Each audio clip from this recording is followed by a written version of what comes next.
लकड़हारा और सुनहरी कुल्हाड़ी की कहानी। एक समय की बात है, जंगल के पास एक लकड़हारा रहता था।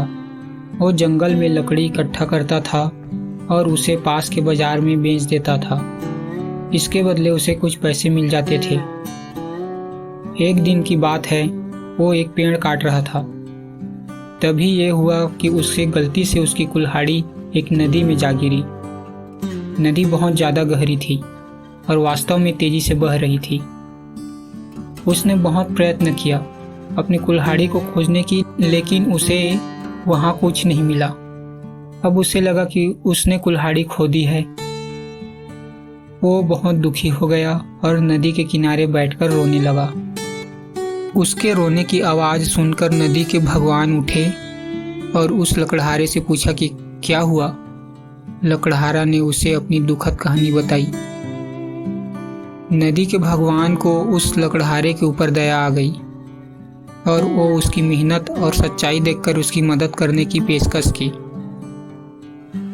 नदी के भगवान नदी में गायब हो गए और एक सुनहरी कुल्हाड़ी वापस लेकर आ गए। लेकिन लकड़हारे से पूछा कि ये सुनहरी कुल्हाड़ी तुम्हारा है? लकड़हारा ने जवाब दिया, नहीं, ये कुल्हाड़ी मेरा नहीं है। फिर से नदी के भगवान गायब हो गए और नदी के अंदर से एक बार चांदी की कुल्हाड़ी लेकर वापस आए। इस बार भी वो लकड़हारे से पूछता है कि एक कुल्हाड़ी क्या तुम्हारी है?